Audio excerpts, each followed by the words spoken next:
Friends, मैं फिर हाजिर हूँ एक नई कहानी के साथ। एक गरीब लड़के की कहानी। एक गरीब लड़का था। इतनी बड़ी दुनिया में उसका कहीं कोई नहीं था, ना माता पिता ना भाई बहन। पर वह लड़का बड़ा परिश्रमी था। एक बार उसकी मेहनत से प्रसन्न होकर एक किसान ने उसे एक बैल दे दिया। लड़के ने सोचा, बैल से किसी बंजर ज़मीन को जोतूंगा और उस पर कोई फसल उगाने की कोशिश करूंगा। वह बैल लेकर चल पड़ा। गर्मी के दिन थे। लड़के के बदन पर न कपड़े थे और न पैरों में जूते। फिर भी वह अपनी धुन में बैल हाँकता चला जा रहा था। अचानक उसे लगा जैसे उसे कोई पुकार रहा है। उसने मुड़कर देखा तो 3 व्यक्ति शरारत से मुस्कुराते खड़े थे। लड़के ने उनसे पूछा, आपने मुझे पुकारा था, क्या कोई काम है? उनमें से एक व्यक्ति ने कहा, तुम यह बकरा कहाँ लिए जा रहे हो? लड़का चौंक उठा। बकरा? यह बकरा नहीं, बैल है। वह व्यक्ति ठठाकर हंस पड़ा और अपने साथियों से बोला, देखा इस पागल को, यह बकरे को बैल बता रहा है। जरूर इसने कोई नशा कर रखा है। उसकी बात सुनकर दूसरे व्यक्ति, और बकरा भी कैसा? बिल्कुल मरियल, कोई कौड़ी को भी ना पूछे। तीसरा व्यक्ति बोला, पर हमें इस बेचारे की सहायता करनी चाहिए। 4-5 रुपयों में यह बकरा खरीद लेना चाहिए। यह सुनते ही पहले व्यक्ति ने पैंट से 5 रुपये निकाले और लड़के के हाथ में थमाते हुए बैल की रस्सी छीन ली। वह लड़का बेचारा कुछ समझ भी नहीं पाया कि क्या करे, क्या कहे। वह अकेला था और वे थे 3। वह यह भी समझ गया था कि वे तीनों मिलकर उसे बेवकूफ़ बना रहे हैं। वह यह भी जान गया था कि ज़्यादा चूँ चपड़ करने पर वे तीनों उसे पीटने लगेंगे और मुफ्त में ही बैल लेकर चल देंगे।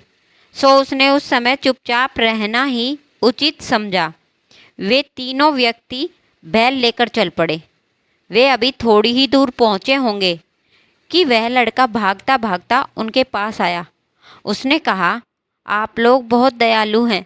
मेरे मरियल बकरे को सचमुच कोई ना पूछता, पर आपने उसके 5 रुपये दे दिए। आपसे बढ़कर सज्जन मुझे कहाँ मिलेंगे? मेरा दुनिया में कोई नहीं है। यदि आप लोग मुझे नौकर रख लें तो मेरे कुछ दिन सुख से कट जाएंगे। तीनों व्यक्तियों ने सोचा, यहाँ तो मुफ्त में ही नौकर मिल रहा है। उन्होंने उसे अपने साथ ले लिया। लड़का बड़ा मेहनती था। कुछ ही दिनों में उसने तीनों का विश्वास जीत लिया। वह उनके सारे काम करता, घर खर्च और पैसों का भी पाई पाई का हिसाब रखता। तीनों उससे बड़े खुश थे। एक दिन वह लड़का एक विचित्र सी टोपी लगाए घर में लौटा। उसकी 3 नोकों वाली टोपी देखकर तीनों व्यक्ति हंस पड़े। वे बोले, यह जोकरों की टोपी कहाँ से ले आया है? पर लड़का गंभीर बना रहा। उसने कहा, यह टोपी जोकरों की नहीं है, यह एक करामाती ताज है। इसे पहनकर बाजार में हर चीज़ मुफ्त में ली जा सकती है। इसी के कारण तो मैं आपसे अपने खर्च के लिए कुछ लेता नहीं। तीनों व्यक्तियों को उसकी बात पर विश्वास नहीं हुआ। यह देखकर लड़के ने कहा, आपको मेरी बात पर विश्वास नहीं हो रहा है? कल बाजार में चलिएगा और इस ताज की करामात स्वयं देखिएगा। तीनों व्यक्तियों ने हामी भर दी और अपने काम धंधे पर निकल गए। उधर वह लड़का वही टोपी पहनकर बाजार चला गया। उसने 3 बड़ी दुकानें चुनी। फिर उनके मालिकों को बड़ी बड़ी रकमें देकर बोला, कल मैं अपने 3 मेहमानों के साथ आऊँगा। पहचान के लिए यही टोपी पहने रहूँगा। वे जो जो खाएं पिएं, जो मांगे देना, पर 1 पैसा भी नहीं मांगना। यह पेशगी रकम लो, बाद में मैं हिसाब कर लूँगा। दुकानदारों को इसमें क्या आपत्ति होती? लड़के का भी इसमें कोई नुकसान नहीं था। उसने वह रकम उन तीनों व्यक्तियों की एक गुप्त गुल्लक में से ही निकाल कर दी थी। दूसरे दिन सुबह वह तीनों व्यक्तियों को लेकर बाजार में पहुंचा। तब तक बाजार में उसके पेशगी रकम देने की बात फैल चुकी थी। सबने उसे कोई सिरफिरा रईस समझ लिया था। इसीलिए जिस दुकान के सामने से वह निकल जाता, उसका मालिक सिर झुकाकर अदब से खड़ा हो जाता। सारे बाजार का चक्कर लगाने के बाद वह लड़का उन्हें एक बड़ी दुकान में ले गया। यहाँ खाने पीने की बड़ी स्वादिष्ट चीज़ें रखी थी। चारों ने छक्कर भोजन किया। भोजन करने के बाद लड़का उठा, उसके साथ तीनों व्यक्ति भी उठ खड़े हुए। जब वह बाहर जाने लगे तो दुकान का मालिक हाथ जोड़कर उठ खड़ा हुआ। वह बोला, फिर कभी ज़रूर पधारिएगा, दुकान आपकी ही है। लड़का मुस्कुरा कर रह गया। दुकान के आईने में उसने अपनी विचित्र टोपी कुछ ठीक की और फिर दुकान के बाहर हो गया। तीनों व्यक्तियों की तो आंखें फटी रह गई। उन्होंने सपने में भी टोपी के चमत्कारी होने की बात नहीं सोची थी। वे अभी सोच विचार में डूबे ही थे कि लड़के ने कहा, आइए अब और कहीं चलें। तीनों व्यक्ति चुपचाप उसके पीछे हो लिए। वह लड़का दिन भर उन्हें बाजार में घुमाता रहा। दोपहर में वह उन्हें एक और होटल में खाना खिलाने ले गया। शाम को भी उसने उनकी इसी तरह खातिरदारी की। तीनों व्यक्तियों को तो जैसे सब कुछ सपना सा लग रहा था। जहाँ भी वह लड़का टोपी पहने जाता, वहीं उसकी बड़ी आवभगत होती। रात को वे घर लौटने लगे। राह में उन तीनों व्यक्तियों ने वह चमत्कारी टोपी खरीदने का निश्चय किया और घर पहुंचते ही वह उस लड़के से टोपी खरीदने की बात चलाने लगे। लड़के ने टोपी बेचने से इनकार कर दिया। वह बोला, मेरे पास यही तो एक पैतृक संपत्ति है, मैं इसे किसी भी कीमत पर नहीं बेचूंगा। उधर तीनों व्यक्तियों ने किसी भी तरह वह टोपी हथियाने का निर्णय कर लिया था। उन्होंने हाथ जोड़कर उसकी चिटोरी की। अपना सब कुछ देकर भी टोपी खरीदने की उतावली दिखाई तो लड़के ने कहा, आप लोग मुझे इतना लज्जित ना करें, मैं आपको यह टोपी दे दूंगा। उसी रात तीनों व्यक्तियों ने अपनी सारी संपत्ति लड़के को थमाकर उससे टोपी ले ली। लड़का उनका सारा माल असबाब अपने उसी बैल पर लादकर चल पड़ा और रातों रात बहुत दूर निकल गया। सुबह हुई और तीनों व्यक्ति टोपी की बदौलत बाजार का बाजार खरीदने के लिए चल पड़े। बाजार पहुंचने पर वे पहले उसी दुकान में गए जहां एक दिन पहले उस लड़के ने उन्हें छक्कर भोजन कराया था।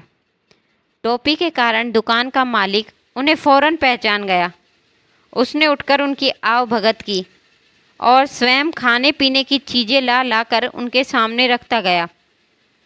तीनों व्यक्तियों ने सोचा, टोपी अपना कमाल दिखा रही है। उन्होंने खूब छिक्कर भोजन खाया और फिर डकार लेते हुए उठ खड़े हुए। जब वे बिना पैसे दिए बाहर जाने लगे तो दुकानदार ने कहा, जनाब पैसे तो देते जाइए। तीनों व्यक्ति तमक उठे। पैसे? पैसे किस बात के? और यह कहते हुए उनमें से एक ने टोपी दुकानदार की आंखों के सामने नचा दी। दुकानदार काफ़ी मोटा तगड़ा था। वह अकेला ही तीनों के लिए काफ़ी था। उसने लपक कर टोपी वाले व्यक्ति की गर्दन पकड़ ली और बोला, अब बताऊं तुझे पैसे किस बात के? तीनों व्यक्ति बड़े सक पकाए। उनमें से एक ने जल्दी जल्दी पैसे देकर अपना पिंड छुड़ाया और दुकान से बाहर हो गए। बाहर आकर वे आपस में झगड़ने लगे। टोपी पर उन्हें अभी भी विश्वास था। दो व्यक्तियों ने अपने तीसरे साथी से कहा, तुमने टोपी हाथ में ले रखी थी, इसी कारण उसका असर नहीं हुआ। तुम इसे सिर पर पहनो। तीसरे व्यक्ति को इस बात में सच्चाई लगी। उसने टोपी सिर पर रख ली। उसे बड़ी शर्म मालूम पड़ रही थी, पर क्या करता। अब वे तीनों फिर एक दुकान में गए। वहाँ भी उन्होंने मनचाही चीज़ें खरीदी। जब वे अपनी गठरी बांधकर चलने लगे तो दुकानदार ने उनसे चीज़ों के दाम मांगे। तीनों व्यक्तियों को कुछ सूझ न पड़ा। घबराहट में टोपी पहना व्यक्ति दुकानदार के सामने आकर अपना सिर हिलाने लगा ताकि दुकानदार टोपी से प्रभावित हो जाए, पर इसका उल्टा असर हुआ। दुकानदार ने उसे जो थप्पड़ मारा तो टोपी उड़कर भट्टी में जा गिरी और क्षण भर में जलकर राख हो गई। टोपी को इस तरह भस्म होते देखकर तीनों व्यक्ति चीख चीख कर विलाप करने लगे। अब तो उस दुकान के सामने भीड़ इकट्ठा हो गई। जब तीनों व्यक्तियों ने रोते रोते करामाती टोपी के गुण बतलाए तो लोगों को हंसते हंसते बुरा हाल हो गया। दुकानदारों ने उन्हें असली बात बतलाई। अब तो उन तीनों व्यक्तियों के होश फाख्ता हो गए। वे समझ गए कि उस लड़के ने उन्हें बेवकूफ़ बनाकर अपना बदला ले लिया है। उस दिन से उन्होंने किसी को धोखा ना देने की कसम खा ली। आज की ये कहानी आपको अच्छी लगी हो तो कहानी को लाइक करें, चैनल को सब्सक्राइब करें। मिलते हैं ऐसी ही छोटी छोटी कहानियों के साथ। तब तक के लिए टेक केयर। धन्यवाद।